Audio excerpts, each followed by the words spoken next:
guys, I'm Victoria Lily Schaefer and welcome back to my YouTube channel. Today's topic is something that I love doing, traveling with your dogs. It is something that I really try to do whenever possible. The first thing I ask when invited on a trip or when I plan to go home is, can I bring my dogs? I now have 3 dogs, so it's a little trickier when it comes to flying, but road trips, staying in hotels, these are topics that we're gonna be talking about today. Starting with number 1, flying. I wore the perfect sweatshirt for this occasion.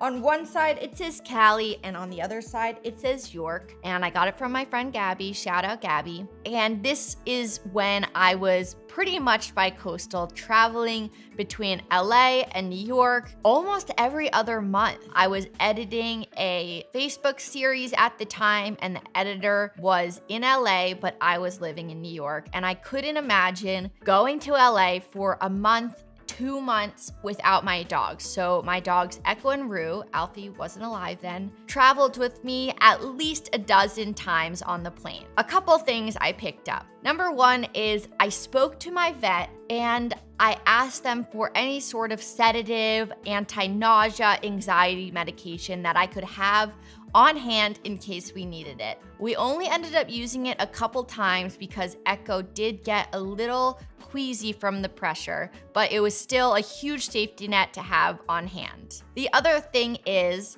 I mapped out the airport to a T. I knew where every single rest stop was. A secret tip that if you're going to JFK and flying JetBlue, there is actually a rooftop dog park that my dogs love. I also made sure to wake up super early before our flight to feed them and then bring them on a hike or a dog park or something extremely exhausting, even taking Echo on a rollerblade so that they were tired, and tired dogs means a well-behaved dog, a dog that has been exercised, stimulated, and is ready to impress and succeed. You wanna set your dog up for success. Then after they had eaten and they had done all their business, I know they've digested it all, I would not feed them anymore. If I were gonna give them any treats, they were treats that I knew they have had before that agree with them.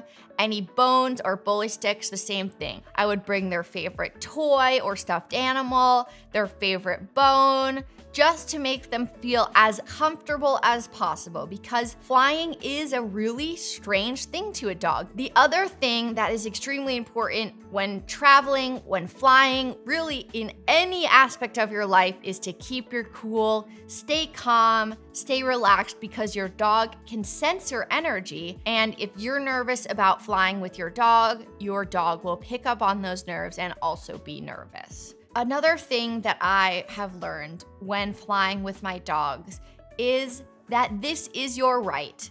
You have paid to bring your dog on this flight, or you might have a medical need to bring the dog on the flight, and you should not feel guilty about doing that. You might be seated next to someone that is unhappy about it, but you can very politely ask the flight attendant to move you to another seat, but I guarantee you there are several people on that flight that are gonna be thrilled to pet your dog and take photos with your dog on a 6-hour flight. The second thing I want to talk about is road trips. I have driven across the country twice. My dogs have pretty much been in every state in the US, which is so crazy. And Alfie, who is about to turn a year old this month, is starting to build up quite a road trip passport. He has been to Joshua Tree, to San Diego, nowhere outside of California just yet, but for a young dog, these are long road trips for him. The first